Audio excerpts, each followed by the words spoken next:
아멘. 리 스트로블이라고 하는 저자가 기독교 신앙의 증거라고 하는 책을 썼는데요. 거기에 보면은 신학자, 즉 스트로블은 신학자와 무신론자의 토론을 주관한 책입니다. 신학자와 무신론자들의 토론. 신학자 윌리엄 크레거는 부활의 세계 최고 권위자입니다. 신학자와 불신앙자들의 토론을 붙여놓으니까 사람들이 얼마나 관심이 많았겠습니까? 미국 사회에 있어서 신학자는 하나님은 살아계십니다 이렇게 말하는데, 무신론자들은 신은 죽었다, 하나님은 죽었다 라고 주장하는 토론회이니까 사람들이 얼마나 많이 모였겠습니까? 100여 개의 방송국, 라디오부터 해서 영상까지, 그리고 무려 8,000명이나 모였습니다. 그 토론을 들은 사람들은 무수합니다. 그 신학자의 또 무신론자의 합리적인 토론에서 누가 이겼겠습니까? 당연히 신학자가 이겼지요. 신학자의 압도적인 승리를 거두었습니다. 무신론자는 참패를 거두었습니다. 미국 사회의 이성적인 그들의 사고 방식을 합리적으로, 변증법적으로 그렇게 하나님이 살아계신 것을 증거하는 그 토론에서 무신론자가 참패했죠. 많은 관중들은 합리적으로 따져도 기독교가 확실한 신앙인 것을 알게 되었습니다. 토론장에는 골수 무신론자들, 그리고 알지 못하는 불가지론자들, 그리고 잘 믿지 못하는 회의주의자들, 이런 사람들까지 그들에게도 신앙이란 결론을 내렸고 82%가 그들 가운데 기독교는 가장 확실한 증거가 있는 신앙이다라고 말했습니다. 크레이그는 부활의 세계 최고의 권위자로서 부활에 대한 확실한 증거를 제시했습니다. 그래서 부활은 기독교의 마지막 책의 차트가 아니라 기독교의 심장이다라고 말했습니다. 부활은 기독교의 심장이다. 오늘 여러분은 예수 그리스도의 부활한 이 확실한 사건 속에서 기쁨과 감격이 충만하기를 간절히 기원합니다. 하나님의 말씀을 들음으로써 화합하면서도 나도 이 부활의 증인들과 같이 그 기쁨과 그 소망과 그 감격이 내 생의 삶에도 넘쳐나셔야 됩니다. 부활하신 예수님은 막달라 마리아에게 나타나셨어요. 그리고 무덤에서 돌아오는 여인들에게도 나타나셨습니다. 부활하신 주님은 베드로에게도 나타나셨습니다. 엠마오로 내려가는 두 제자에게도 부활하신 주님은 나타나셨습니다. 뿐만 아니라 부활하신 예수님은 도마를 제외한 사도들에게도 나타나셨습니다. 그 부활하신 주님은 제가 5건을 이야기했는데 이 5번 다 안식 후 첫날, 부활의 첫날, 그날에 5명의 사람들에게, 여러 사람들에게 5번 나타나신 거죠. 첫 부활주일로부터 일주일 후에 부활하신 주님은 도마를 포함한 사도들에게도 나타나셨습니다. 부활하신 주님은 갈릴리 호숫가에 있는 7 제자에게 나타나셨습니다. 부활하신 예수님은 어떤 산 위에서 사도들과 500여의 사람들에게 동시에 나타나셨습니다. 부활하신 예수님은 야고보에게도 나타나셨습니다. 부활하신 주님은 승천하시기 직전에 감난산에서 제자들에게 나타나셨습니다. 부활하신 주님은 현재 시리아의 수도인 다마스쿠스에도 바울의 근처에 있는 바울에게 나타나셨습니다. 부활하신 예수님은 예루살렘 성 밖에 있는 스데반에게도 나타나셨습니다. 부활하신 주님은 예루살렘 성전에서 바울에게도 나타나셨습니다. 부활하신 주님은 밤모섬에 있는 사도 요한에게도 나타나셔서 하늘의 신비한 모든 것을 보여주셨습니다. 예수님의 부활은 무신론자들의 입을 막아서 무신론자들이 반격하지 못할 만큼 너무도 확실한 사건입니다. 이것은 역사적인 사건이요, 하버드대학 교수님 쓰신 법률적으로도 전혀 이상이 없는 확실한 증거이고 사건입니다. 부활하신 예수님은 이렇게 다양한 부류의 많은 사람들에게 나타나셨습니다.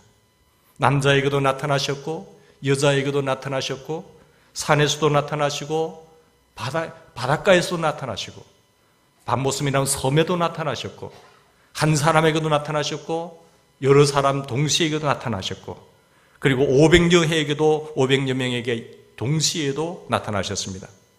예수님을 따르는 사람에게도 나타나셨고 예수님을 따르지 아니하는 사람들에게도 우리 주님은 나타나셨습니다. 박해하는 사람들에게까지 나타내 보이셨습니다. 유령이라 우리가 착각한다, 그렇게 할 필요도 없는 것이죠. 부활하신 예수님을 만난 사람들 가운데 보면 각각 만남의 감격과 변화의 감격을 체험했습니다. 슬픔이 예수님을 만나서 기쁨으로 바뀌었고 고통과 아픔이 눈물이 환희로 변했습니다. 부활하신 예수님을 만나고 보니까 그분이 너무 좋아서 절망이 희망으로 바뀌었고 좌절했던 사람이 예수님을 만남으로 말미암아 의욕의 사람으로 바뀌었습니다. 비겁한 사람이 담대한 사람으로 변했습니다. 목숨을 위해서 구차했던 사람들이 부활하신 예수님을 증거하는 사람으로 바뀌어버렸습니다. 예수 그리스도의 부활은, 이 확실성은 역사적인 것이고 분명한 것입니다. 근데 오늘 본문에 보면 부활하신 예수님은 디두모, 상둥이라는 뜻인데 도마에게도 나타나셨습니다. 부활하신 예수님이 제자들에게 나타나셨을 때 도마는 그 자리에 없었습니다. 그래서 제자들이, 도마를 제외한 제자들이 나타나신 그 주님을 제자들이 보고 도마가 왔을 때 우리 주님 만났다 하고 하니까 도마는 나는 못 믿겠다. 내가 직접 눈으로 확인하고 내가 손으로 예수님 못자국을 확인하고 허리 창자국에 손을 넣어서 확인한 이후에 나는 믿겠다고 말했습니다. 부활하신 예수님은 다른 제자들처럼 이렇게 의심하는 도마에게도 너는 안 되겠다, 너는 비겁한 사람이야, 너는 믿음이 없는 사람이야 라고 제쳐놓은 것이 아니라 도마에게도 찾아오셨습니다. 하나님의 아들이시요 하나님이신 예수님, 이제는 부활까지도 하셔서 죽음을 이기신 예수님이 굳이 도마를 배려하시지도 않아도 되실 법인데 우리 좋으신 주님은 이 의심하는 도마에게도 찾아오신 거예요. 그게 하나님의 은혜예요. 이 도마에게도 찾아오신 주님, 의심 많은 나에게도 찾아오신 주님, 배려하셔서 기억하셔서 너는 안 되겠다라고 제쳐놓은 것이 아니라 찾아오신 것은 놀라우신 하나님의 은혜인 것입니다. 사랑하는 여러분, 도마는 너무 감격해서 그 부활하신 예수님을 만나고 뭐라고 했지요? 나의 주님이십니다, 나의 하나님이십니다라고 고백을 하지 않습니까? 자기가 말했던 예수님이 없는 상태에서 제자들에게 예수님 어디 살아계시냐고 내 눈으로 확인하지 않고는 못 믿겠다고 했던 그가 없을 때, 예수님 없을 때 했던 말을 다 듣고 예수님이 자기 찾아오셔서 내 손을 만져보라고 했을 때 만져보지도 못하고 믿고 나의 주님이시요 나의 하나님이십니다라고 고백하지 않습니까? 여기서 요한복음의 주라고 하는 것은 사람과 상황에 따라서 선생님이라는 뜻으로도 사용되기도 하고 주인, 어른 이런 정도의 의미로 사용되기도 하고 바로 하나님이라고 하는 것이 하나님.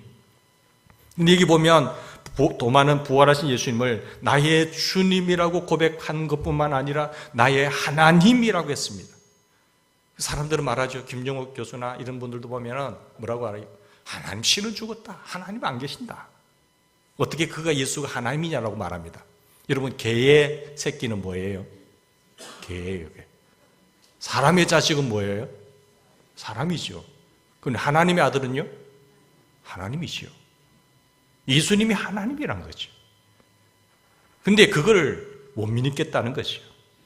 여러분, 의심했던 도마는 부활하신 예수님을 만나고 나서 의심하던 모든 것이 사라지고 나의 주님이시요 나의 하나님이십니다, 당신은 신성을 가지신 하나님이십니다 라고 말했습니다. 참 인간이시요 참 신이신 하나님, 이렇게 확실하게 고백하는 사람으로 변했습니다. 그리고 도마의 인생 전체가 완전히 새로운 사람으로 바뀌었습니다. 사랑하는 성도 여러분, 여러분은 어떤 상태에 있습니까? 도마의 상태입니까? 아니면 믿음의 사람의 상태입니까? 예수님이 여러분을 위해서 죽으시고 여러분을 위해서 부활하시고 또 여러분을 위해서 재림하실 것을 믿으십니까? 나를 위해서 죽으시고 모든 것을 준비해 되신 뒤에 다시 나를 초청하시기 위해서 재림하실 것 주님.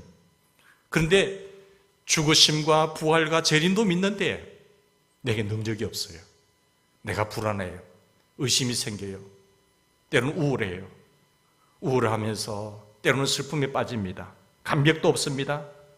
예수님 오신 것은 양으로 생명을 얻게 하고 풍성히 얻게 하려 함이라고 하셨는데, 나는 예수님을 믿기는 믿는데 왜 이 풍성함이 없을까? 왜 그럴까요? 예수님은 믿는데 나는 이 풍성함이 없다. 왜 그럴까요? 저도 고민도 많이 했는데 왜 그럴까요? 예수님은 믿잖아요. 그런데 예수님 믿으시면서 생명을 얻었는데 왜 풍성함이 없을까요? 그런 확신과 그런 기쁨과 그런 환희와 그런 감격과 능력이 왜 없을까요? 예수님은 도마만 찾아간 것이 아니고 여러분에게도 찾아오십니다. 예수님은 우리에게 찾아오신 은혜가 있는 것입니다. 신앙은 자신에게 두면 내가 성경을 많이 읽고 기도 많이 했을 때는 와, 하나님 살아계신 것 같다가도, 근데 내가 기도 생활을 좀 적게 하고 또 말씀도 적게 듣고 이러면은 환경이 어려워지면 괜히 우울해지고 슬퍼지고 또 의심이 생기고 불안해지고 하는 거예요. 신앙을 자기에게 두면 안 돼요. 신앙을 예수님께 두셔야 됩니다. 나에게 두면 계속 나의 상태에 따라서, 기분에 따라서, 감정에 따라서 흔들거려요. 믿음이 좋아졌다가 믿음이 또 떨어졌다가 그렇게 변한단 말씀이에요. 신앙은 예수님에게, 신실하신 예수님에게 두시기를 바랍니다. 신앙을 그분에게 올려놓아야지 신앙을 나에게 두면 안 돼요. 그러면 이런 풍성한 은혜를 누리지 못하는 것입니다. 부활하신 예수님께서 갑자기 나타나셨다가 갑자기 사라졌습니다. 왜 갑자기 나타나셨다가 갑자기 사라졌을까요? 그냥 꾸준히 함께 계시면 좋은데 왜 나타나셨다가 또 안 나타나셨다가 또 나타나셨다가 안 나타나셨다가 왜 그럴까요? 우리를 훈련시키기 위해서. 어떤 훈련요? 내가 너희와 함께한다는 훈련을 주기 위해서. 내가 있을 때도 함께하지만 너희에게 보이지 않을 때도 함께하는 거야. 그 훈련입니다. 예수님이 살아계신 후에도 예수님이 그들과 함께 하시지 않는 것이 아니라 너희들과 같이 있어 함께 하신다는 것을 확인시켜 주시는 훈련이었죠. 그래서 예수님께서는 마태복음 28장 20절에 보면 세상 끝날까지 내가 너희와 항상 함께 있으리로다. 내가 세상 끝날까지 너희와 항상 함께 있을 것이라. 구약에 보면 두려워하지 마라. 내가 너와 함께함이니라. 놀라지 말아라. 놀랄 일이 있지? 놀라지 말아라. 나는 네 하나님이 됨이니라. 내가 너를 굳세게 하리라. 내가 참으로 너희를 도와주리라. 나의 의로운 오른손으로 너를 붙들리라. 그래서 마음을 강하게 해야 된다. 담대해야 된다. 두려워하지 말, 놀라지 말아라. 상황이 바뀌든지 환경이 바뀌든지 새로운 전역을 간다든지 다른 곳으로 이사 간다든지 어느 곳에 가면은 좀 불안하잖아요. 아니에요. 내 신앙을 내 위에 두는 것이 아니라 주님 위에 두셔야 돼요. 주님은 신실하신 분이세요. 약속을 반드시 지키시는 분이십니다. 내 감정에 따라서 하나님이 계신 것 같고 안 계신 것 같고 그것이 아니라 내가 어떠한 형편에 있든지 주님 나를 택하시고 부르셨다고 한다면 나와 항상 함께 하십니다. 여러분 믿으십니까? 부활하신 예수님이 제자들과 함께 하신 것처럼 지금 여러분 각자와 함께 하십니다. 예수님은 세상 끝날까지 여러분을 버리지도 않고 떠나지도 아니하십니다. 과연 내가 너희를 버리지 아니하며 과연 내가 너희를 떠나지 아니하리라. 결코 내가 너희를 버리지 아니하리라. I'm never, never, never, never forsake you. 내가 너를 결코 떠나지 않아. 네가 죄 짓는 그 현장에도 나는 너와 함께 있어. 네가 기뻐하는 그런 감사의 자리에도 나는 너와 함께하고 있어.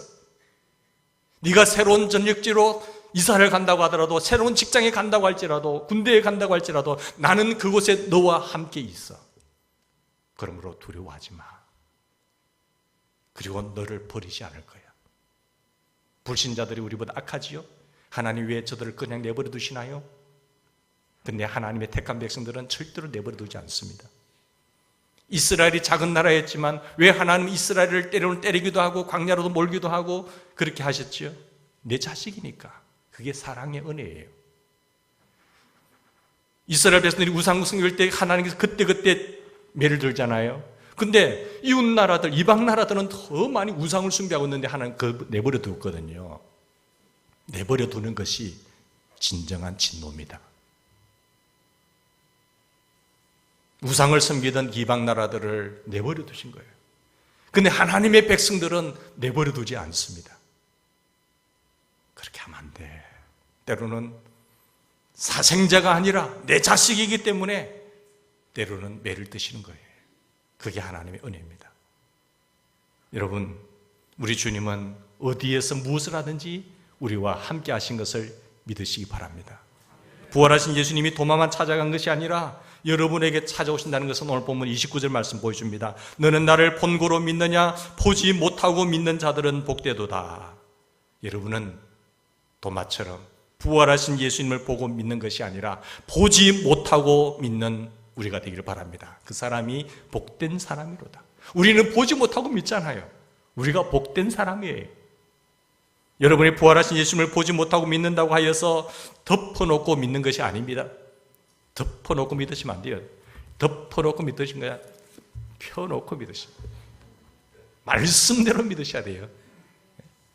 확실하게. 여기 보면 모든 증거 자료를 다 열어놓고 믿으셔야 돼요. 신학자와 무신론자들이 붙은 것처럼 당대하게 말할 수 있어야 됩니다. 확실한 증거를 보여줄 수 있어야 됩니다. 그 예수님이 한 사람에게만 보여준 것이 아니라 혹시 내가 착각한 것이 아니라 유령이 아닌가 그것이 아니라 그 많은 사람이 어떻게 유령을 봅니까? 다양한 사람들에게 보여주신 것처럼 이런 증거들, 예수님께 죽기 전에 죽으시면 내가 3일 만에 부활할 것이라고 예언하셨지요. 그리고 부활하신 예수님을 만난 증거가 있지요. 무엇보다 성령께서 우리 마음속에 예수님이 성령대로 부활하셨고 살아계시고 여러분과 함께 하신다는 확실한 증거를 심어주셨죠.